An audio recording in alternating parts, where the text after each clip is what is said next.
Last class में हम लोग पढ़ रहे थे कि अगर एक ब्लॉक था ऐसा, उस पे mg ऐसा लगता है तो n ऐसा लगता है।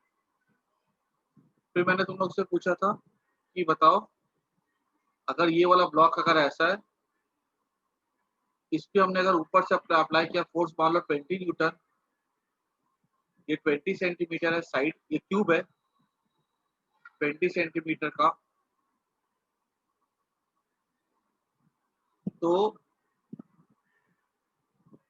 यहाँ पर नॉर्मल फोर्स के द्वारा कितना टॉर्क लगेगा।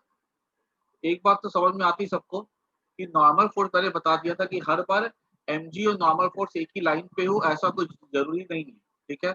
अगर ये तुम्हारे दिमाग पे बात बैठी थी एनएलएम से में, तो इस बात को दिमाग से निकाल दो, एनएलएम और mg का हमेशा सेम लाइन ऑफ एक्शन नहीं होता।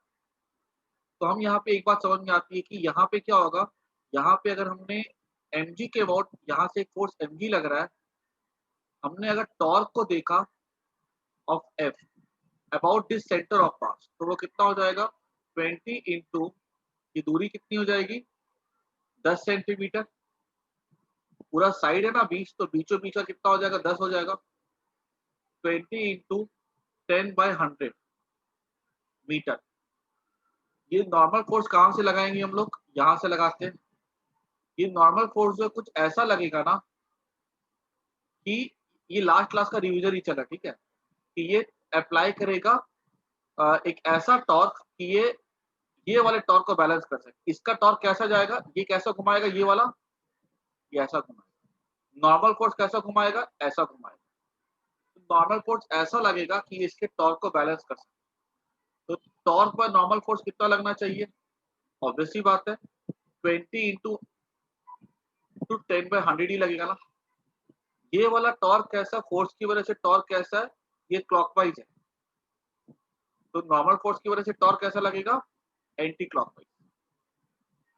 तो we say that torque due to normal force is 20 into 10/100 that is 2 newton metre, ठीक है। ये मैंने कल बताया था तुम लोग को, ठीक है। कंसेप्ट याद रखना है कि normal force and MG may not be the same line. फिर मैंने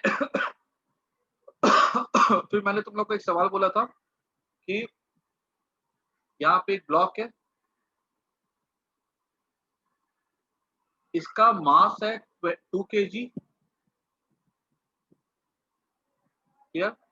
यहाँ से कितना फोर्स मैक्सिमम अप्लाई करें, ठीक है।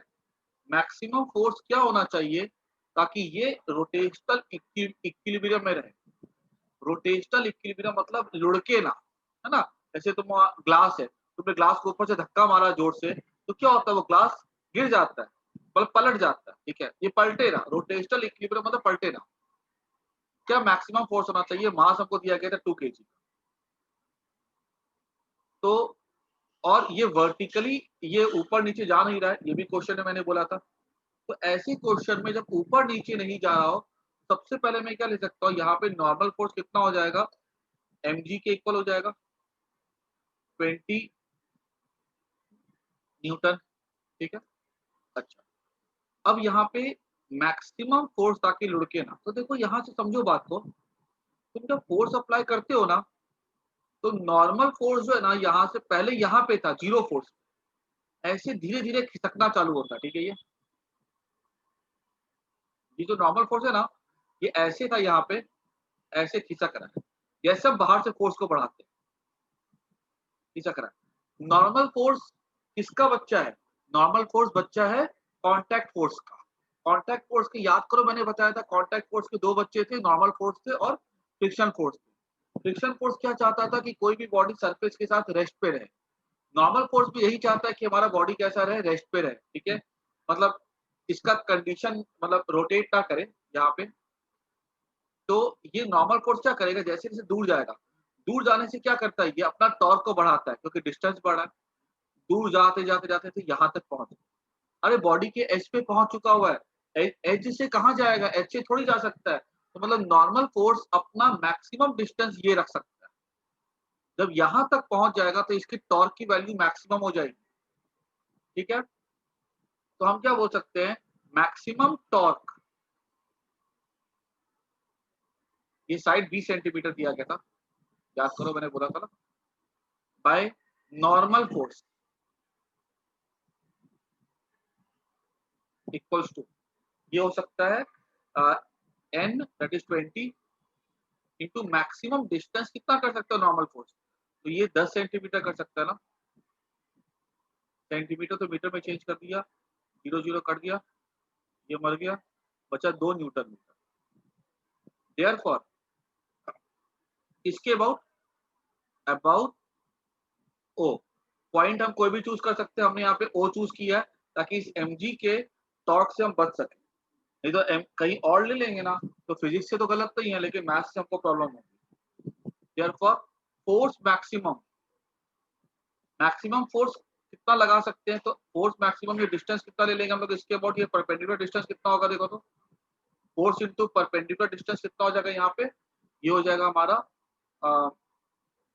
10 सेंटीमीटर, 10/100 इक्वल टू 2, 0 0 कट जाएगा तो फोर्स हो जाएगा 20 न्यूटन। ठीक है, मतलब ये 20 न्यूटन क्या हो जाएगा, मैक्सिमम फोर्स हो सकता है जो कि इसको प्रिवेंट करेगा। ठीक है, this is a different question, coincidence था कि आंसर सेम आ रहा है। ठीक है, ऐसा हर बार कोई सेम नहीं है, इट्स जस्ट अ कोइंसिडेंस कि 20 न्यूटन फोर्स अगर हम लगाते हैं 2 केजी के ऊपर, तो मैक्सिमम फोर्स जिससे ये घूमे ना वो कितना हो जाएगा, 20 न्यूटन हो जाएगा। इसके ऊपर अगर तुमने फोर्स अप्लाई किया तो नॉर्मल फोर्स खाली अप्लाई कर सकता है 2 न्यूटन मीटर टॉर्क, तो नॉर्मल फोर्स अगर हमने इससे ज्यादा अप्लाई किया तो ये वाला टॉर्क बढ़ जाएगा, नॉर्मल फोर्स उतना टॉर्क नहीं दे पाएगा, ये बॉडी क्या होगा, पलट जाएगा। ठीक है, आई होप सबको समझ में आ गया, थोड़ा सा फील देने वाली बात है। ठीक है, बाकी सवाल तो हमारा बन गया है। तुमसे अगर पूछा जाएगा कि एक कभी घर पे करके देखो ये एक्सपेरिमेंट, तुम्हारे पास एक ब्लॉक अगर ऐसा है, ये पहले नोट कर लो एक बार, ठीक है, उसके बाद हम आगे बढ़ते हैं।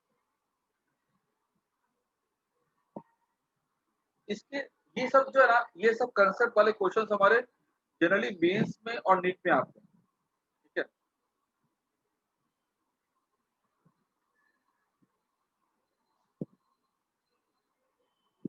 मैक्सिमम नॉर्मल फोर्स ही मैक्सिमम, नहीं नहीं नहीं, ऐसा कोई जरूरी नहीं है। ठीक है, ये तो मैंने डायमेंशन है, तुम उसको 50 सेंटीमीटर कर दो साइड को, तो थोड़ी वो फोर्स मैक्सिमम उसके इक्वल आएगा, हर बार थोड़ी होगा वो। आई बात समझ में, ये तो मैंने डायमेंशन ले लिया 20 सेंटीमीटर, अगर सोचो ना 50 सेंटीमीटर अगर होता साइड का, क्यूब का साइड अगर, तो कितना आता है यहाँ पे मैक्सिमम टॉर्क निकालते, 20 इंटू 25/100 करते, तो अलग आती वाली।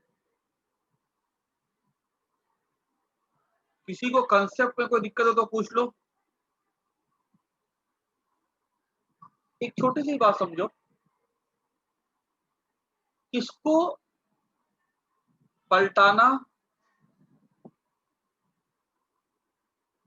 किसके लिए पलटाने के लिए मुझे ज्यादा फोर्स चाहिए होगा, डे टू डे लाइफ में ये छोटा बच्चा भी बता सकता है 6 का, यहाँ पे ज्यादा फोर्स चाहिए कि यहाँ पे ज्यादा फोर्स चाहिए, 2 में ज्यादा फोर्स चाहिए, बट 2 में पलटाना मुश्किल है कि 1 में पलटाना मुश्किल है। सबको बात समझ में आ रही है ना, ये क्यों पलटाना मुश्किल है, क्योंकि यहाँ पे नॉर्मल फोर्स शिफ्ट करते करते यहाँ तक पहुंचेगा, यहाँ तक पहुंचेगा तो इसकी वजह से ये ज्यादा मैक्सिमम टॉर्क अप्लाई कर सकता है, यहाँ पे तो खाली यहाँ तक पहुंच पाएगा ना, कम मैक्सिमम टॉर्क अप्लाई कर सकता है। तो यहाँ पे सेम मास है 2 kg, ये मान लो 20 सेंटीमीटर है, ये मान लो हम ये हमारा जो है, ये बेस हमारा मान लो 20 सेंटीमीटर है, ये 10 हो जाएगा, ये मान लो हमारा 100 सेंटीमीटर है तो ये 50 हो जाएगा। यहाँ पे नॉर्मल फोर्स ज्यादा एंटी टॉर्क अप्लाई कर सकता है, यहाँ पे नॉर्मल फोर्स कम एंटी टॉर्क अप्लाई कर सकता है, तो इसको कम होगा तो कम फोर्स से काम चल जाएगा, यहाँ ज्यादा है ज्यादा फोर्स अप्लाई करना पड़ेगा। ठीक है, इसलिए इसको पलटाना मुश्किल होता है। थोड़ी बहुत फील आई कि नहीं आई यहाँ पे सवाल को लेकर के? ग्लास को सीधा रखो ऐसे, तुरंत पलट जाता है, एरिया छोटा होता, ये छोटा होता है, ग्लास को उल्टा रख दो,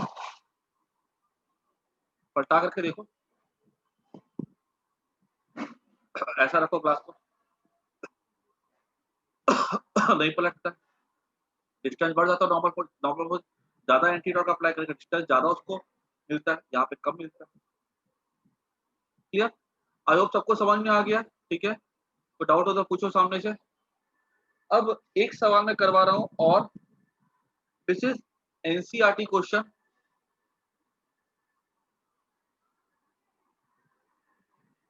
तो तुम लोग कभी सोचना है, ठीक है, मैं सवाल पूछूंगा, तुम दिमाग लगाना है।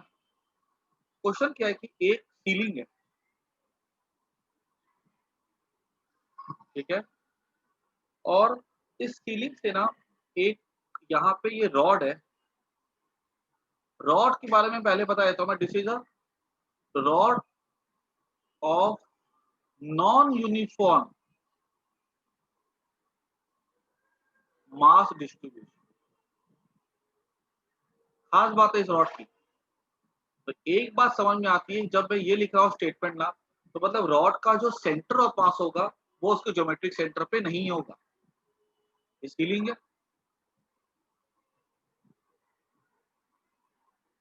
और यहाँ पर इस रॉड को ना ऐसे करके स्ट्रिंग से लटका दिया गया,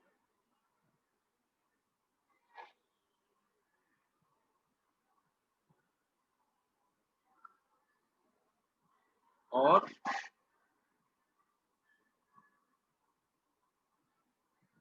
ये एंगल जो है ना, ये एंगल मुझे बोला गया कि एंगल जो स्ट्रिंग बनाता है ये 37 डिग्री है, और यहाँ पर ये जो एंगल जो स्ट्रिंग बनाता है वो 57 डिग्री है। और यहाँ पूछा गया ना कि इस रॉड का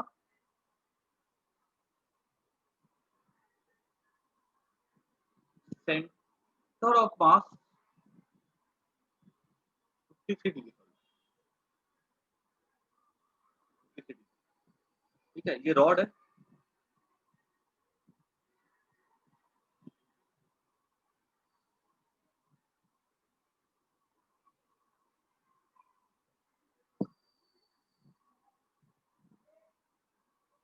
ठीक है, इस रॉड की जो लेंथ है ना वो हमको दी गई है 2 मीटर।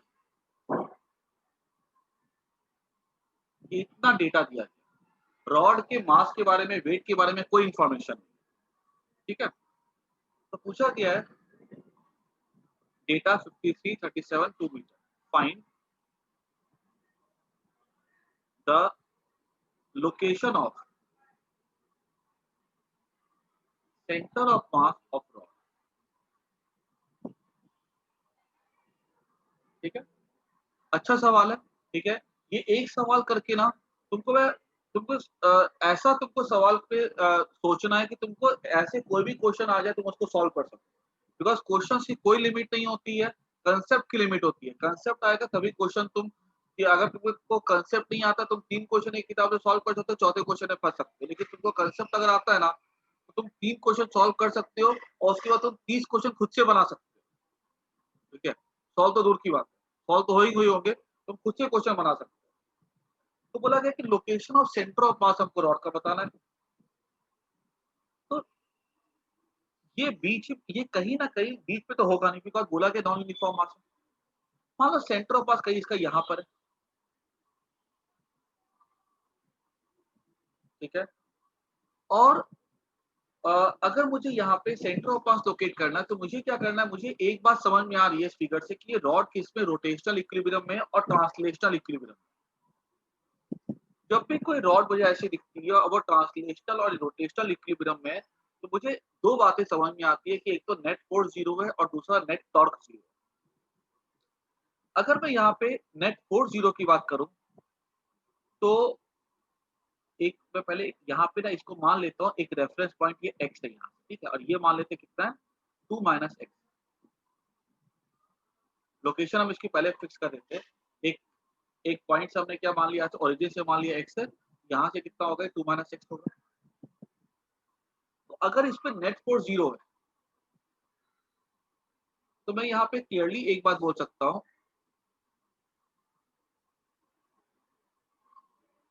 कि यहाँ पे अगर फोर्स लग रहा है T1, यहाँ पे टेंशन है T2, ठीक है। टेंशन कोई जरूरी नहीं है कि स्ट्रिंग में सेम हो, तुम्हें लेना हमेशा T1 T2 चाहिए, ठीक है। अगर वो सेम हो जाते हैं तो मैथमेटिकली दिख जाएगा, और नहीं होते हैं तो भी कोई दिक्कत नहीं है। यहाँ से अगर मैंने देखा कि 37 डिग्री है,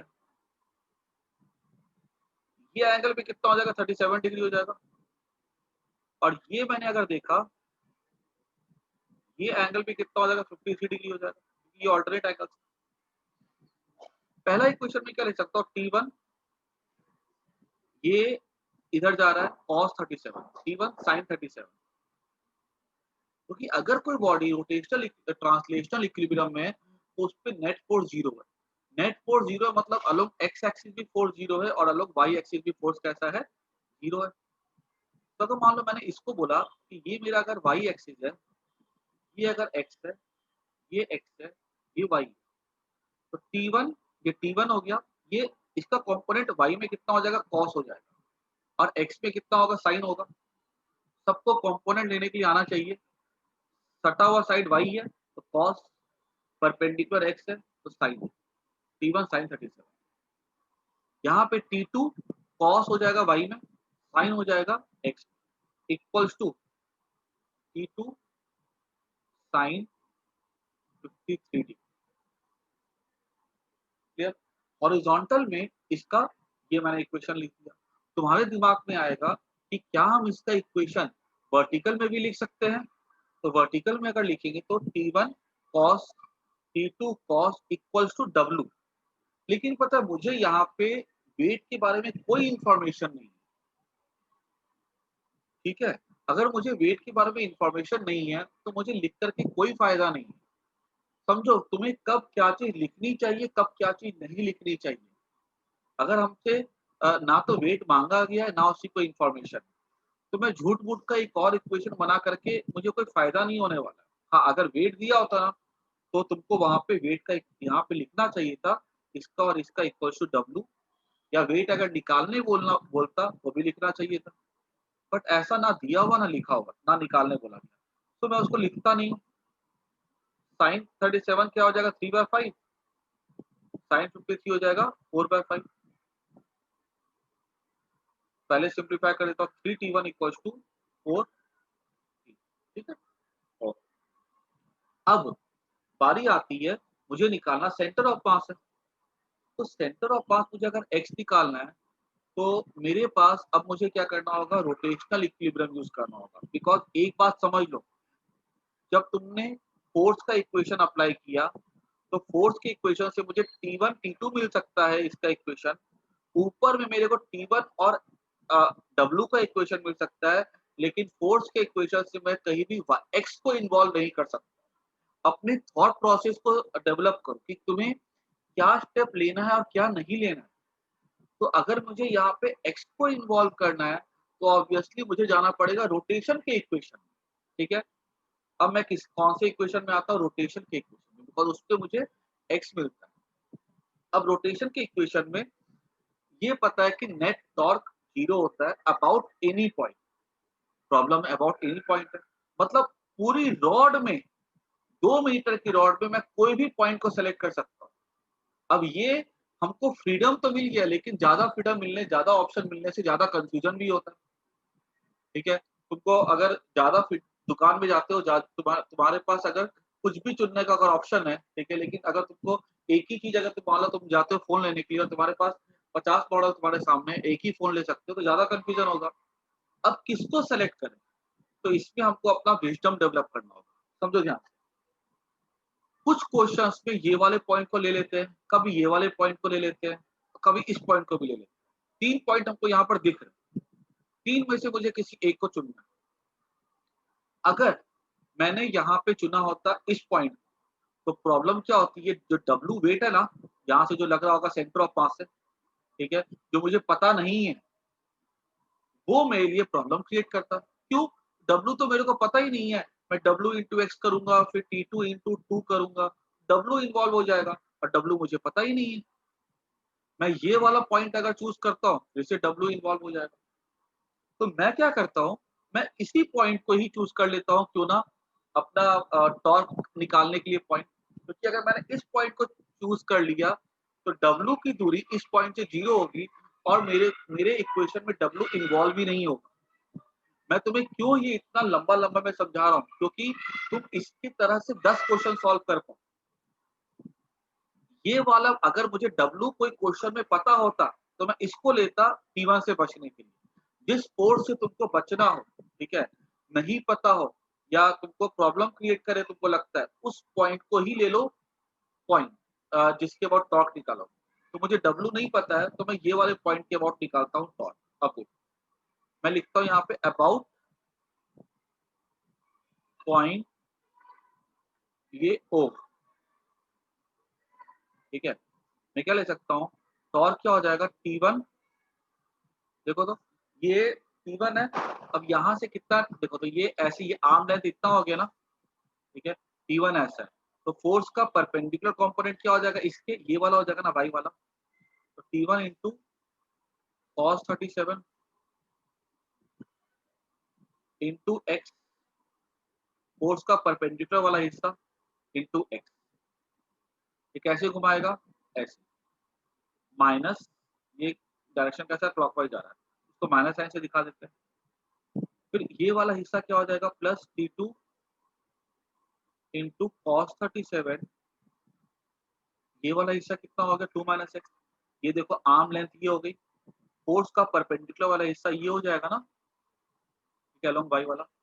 और ये कैसा जाएगा, ये जाएगा एंटी क्लॉकवाइज, ठीक है। दिख रहा है क्लियरली, हाँ, कॉस 53,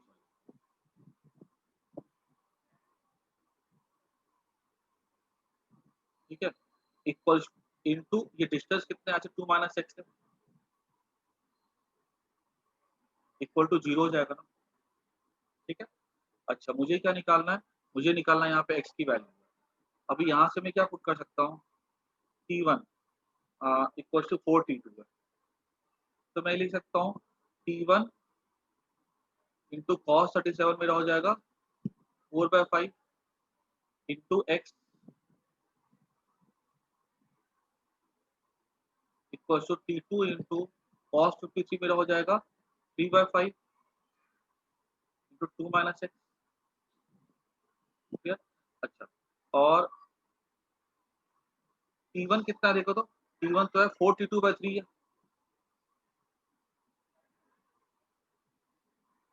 T1 हमारा हो जाएगा 4T2 या तो 5 भी कट जाएगा ना, उसके बाद 3T2 इक्वल टू 4T1। तो अगर मैं इस इक्वेशन को सॉल्व करूँ तो खिचड़ी बन जाएगा यहाँ से, ये वाला पार्ट भी इरेज करो, ठीक है।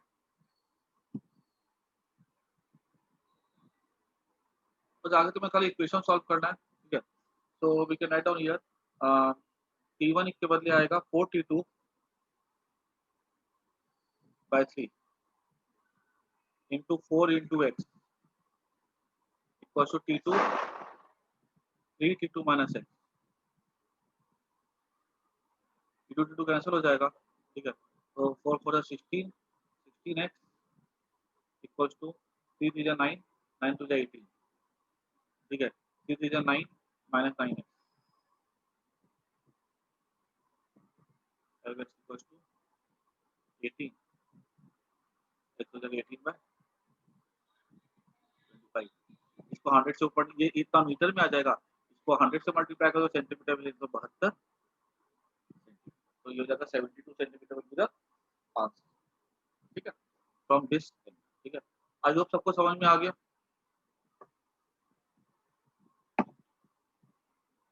कुछ क्वेश्चंस आगे जाकर के अपनी टेक्स्ट बुक में ट्राई करना, ठीक है, एनसीईआरटी में मिल जाएंगे। वेट दे देगा तुमको 2 kg, टेंशन निकालने बोला जाएगा, जो ऊपर का इक्वेशन अप्लाई कर लो, साइड का कर लो, पॉइंट चूज कर लो जिसके बाद टॉर्क 0 होगा, इसको चूज कर लो, तो फिर इसको चूज कर लो। उससे क्या फायदा होगा, वेट पता होगा। टेंशन निकालने बोलेगा ना, तो एक टेंशन यहाँ से एलिमिनेट हो जाएगा और दूसरा टेंशन मिल जाएगा, ठीक है। तो आई थिंक इस क्वेश्चन की जो भी वैरायटी है ना, तुम आप सॉल्व कर सकते हो, अगर तुमको ये वाले क्वेश्चन अच्छे तुमको समझ में अगर आ गया, और नहीं अगर आया तो पूछो,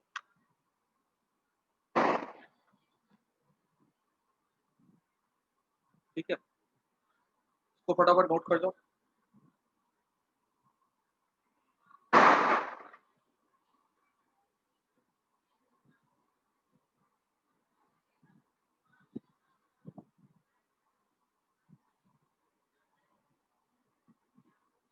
आगे बढ़ते हैं।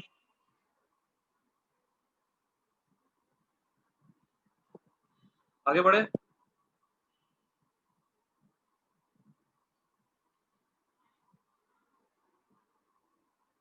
अब मैं तुम्हें वो क्वेश्चन देता हूँ, ठीक है, तुम्हें खुद से करना, ठीक है। एक क्वेश्चन मैं तुम्हें देता हूँ,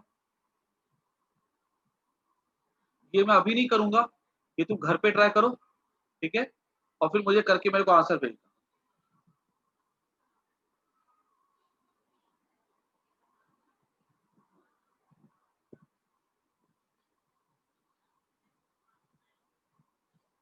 ताकि तुम्हारे घर में थोड़ा, अगर तुम्हारे 10 मिनट एक्स्ट्रा भी लगते हैं ना, तो भी कोई दिक्कत नहीं, तुम्हारा आंसर आ ही जाएगा। सवाल, अगर जिसको वो सवाल समझ में आ गया ना, सवाल ही पैदा नहीं होता जिसको ये क्वेश्चन ना आए।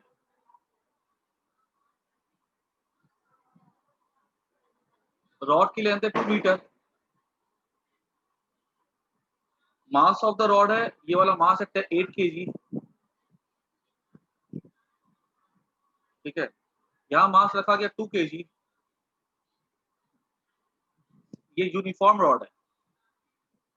यूनिफॉर्म मतलब सेंटर ऑफ मास इसके ज्योमेट्रिक सेंटर पर।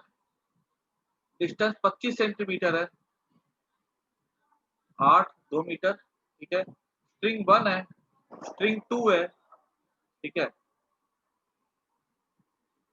छत है ये, ठीक है। Fine T1, tension in 1, tension in 2, ठीक है। हिंट, यूज दिस पॉइंट, ठीक है।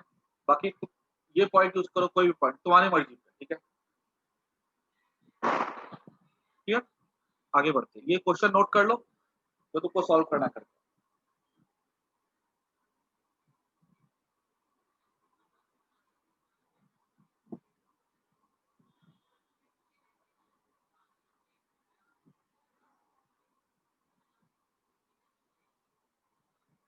अच्छा, अब हम लोग प्रोसीड करेंगे एक नई कैटेगरी ऑफ प्रॉब्लम्स, ठीक है।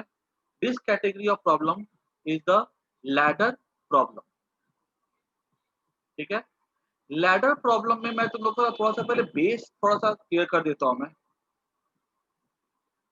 उसके बाद हम लोग इस टॉपिक पे आएंगे। समझो, देखो मैंने तुम लोग को क्या बताया कि टॉर्क का एक्सप्रेशन था कि हम लोग फोर्स के दो टुकड़े करते थे, परपेंडिकुलर वाला लेते थे और उसको लेंथ से मल्टीप्लाई करते थे ना।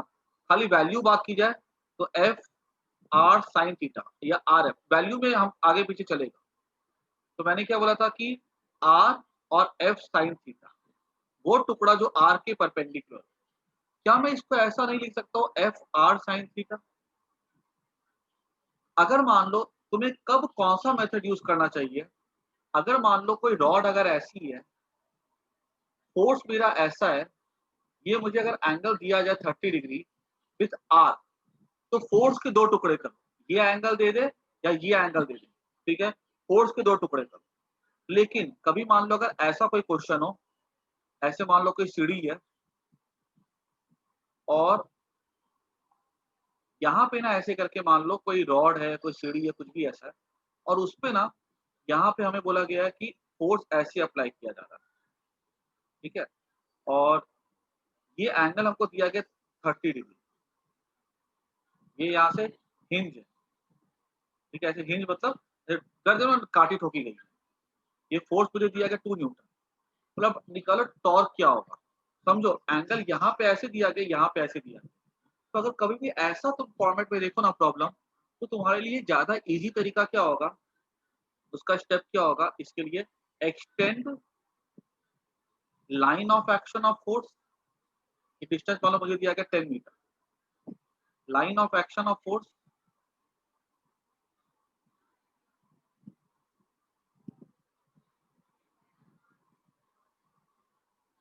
ठीक है।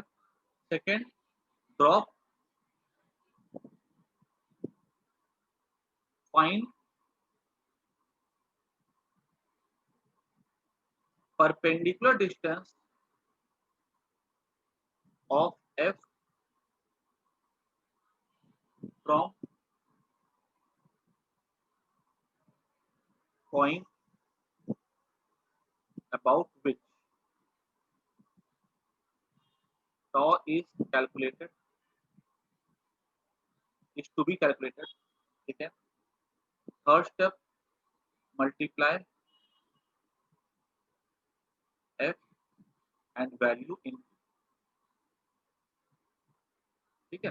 जैसे देखो ये वाला जो है ना लैडर वाले प्रॉब्लम पे जनरली ऐसे वाले होते हैं. ठीक है. क्वेश्चन हमें क्या करना है, ये एंगल दिया गया, extend line of action of force, नीचे कीजिए फोर्स, ये डिस्टेंस कितना है 10 मीटर है. ये हमारा इस पॉइंट से फोर्स का परपेंडिकुलर डिस्टेंस क्या देखो तो, फोर्स का परपेंडिकुलर डिस्टेंस इस पॉइंट से हमको निकालना है. तो ये हो गया हमारा परपेंडिकुलर डिस्टेंस ओ से लेके ए. ठीक है. इस ओ ए को निकालो, extend line of action of force पीछे खींच दिया, find perpendicular distance of force. ठीक है. From point. ठीक है. From which about which torque is to be calculated. देखो तो this is the perpendicular distance O A. तो हम यहाँ से क्या बोल सकते हैं, ये 90 है, ये थीटा है, तो मैं बोल सकता हूँ क्लियरली यहाँ पे कॉस थीटा ये हो जाएगा बेस, ये हाइपोटेन्यूस. तो b इक्वल्स टू 10 cos 30 कितना होता है, √3/2 होता है, 5√3. ठीक है. फोर्स कितना 2 है, 2 × 5√3 दैट इज 10√3 न्यूटन आंसर हो जाएगा. आई बात सबको समझ में. तो कभी भी अगर रॉड का एंगल हमको हॉरिजॉन्टल के साथ दिया जाए ना, फोर्स बाय लाइन को खींचो, परपेंडिकुलर डिस्टेंस निकालो और आंसर निकालो. ये वाले सवाल में तुम ये वाला देखो, ऐसा नहीं होता कि ये इसके लिए फिक्स है, ये इसके लिए फिक्स है. हम कोई भी कर सकते हैं. जनरली जब लैडर वाले क्वेश्चंस आते हैं ना, तो फिगर कॉम्प्लेक्स हो जाता है. फिगर कॉम्प्लेक्स होने की वजह से वहां पे ये वाला लगाना ज्यादा सुटेबल होता है. ठीक है. ऐसा कहीं नहीं लिखा हुआ है कि इसके लिए तुमको ये वाला यूज करना है, इसके लिए तुमको ये वाला यूज करना है. ज्योमेट्री से तुम यहाँ से एंगल निकाल सकते हो, लेकिन कभी कभी वो फिगर इतना कॉम्प्लेक्स हो जाता है कि ज्योमेट्री वहाँ पे एंगल निकालना मुश्किल पड़ जाता है. तो वी यूज दिस मेथड. ठीक है. हमको दोनों आने चाहिए, हमको जहां पर जो आसान लगेगा प्रैक्टिस के बाद हम वो वाला यूज करेंगे. ठीक है. हो गई सबको बात समझ में. जब इसकी मैं प्रैक्टिस कराऊंगा तो समझ में आ जाएगा. नहीं वापस अभी ज्वाइन नहीं करना,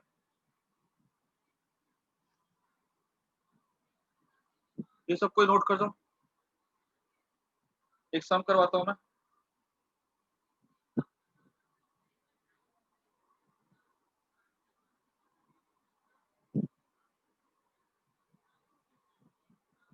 आगे बढ़ते हैं.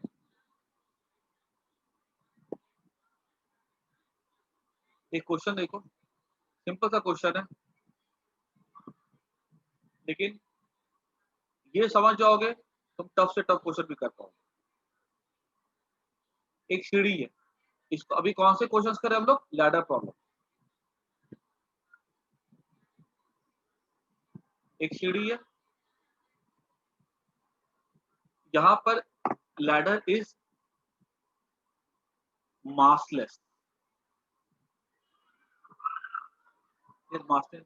Ladder is of mass 10 kg. ठीक है. यूनिफॉर्म लैडर कोई नहीं लिखा जाए तो अंडरस्टूड है कि उसका मास यूनिफॉर्मली डिस्ट्रीब्यूटेड. यूनिफॉर्म मतलब सेंटर पे कितना यहाँ से लग रहा है mass 10 kg that is 100 newton. Centre मतलब बीचों बीच. और बोला कि length of the ladder is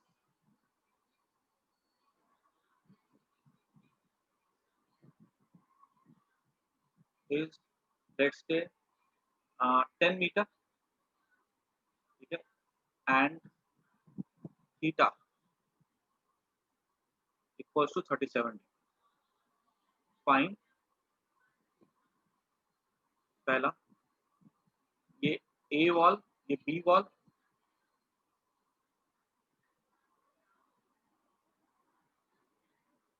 fine normal force bye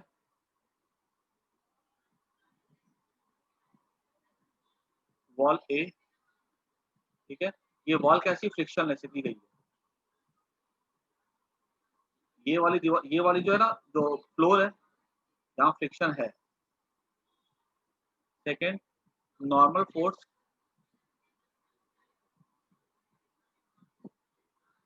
bye B, ठीक है। Third, friction by force by B, ठीक है। थोड़ा फास्ट जाऊंगा मैं, ठीक है।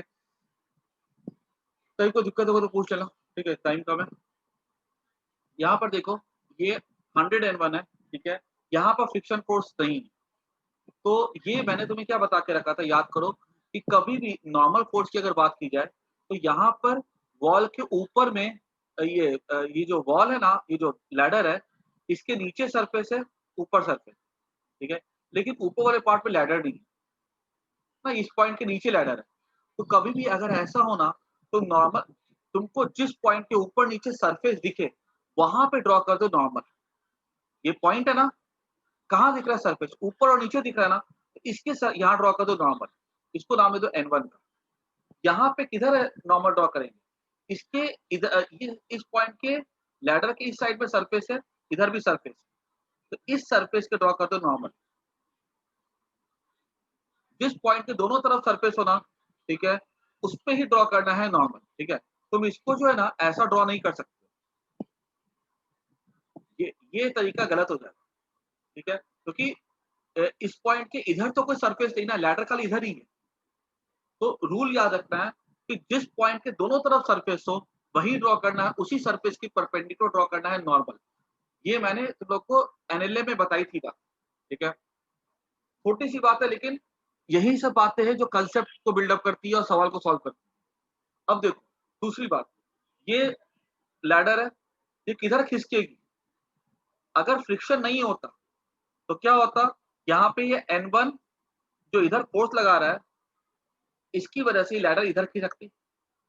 लेकिन हम क्या देखते हैं कि अगर फ्रिक्शन के एब्सेंस में ये पॉइंट इधर खिसकता, ठीक है। ऑयल गिरा करके देखो, देखो कैसे खिसकेगा, पीछे खिसकेगा।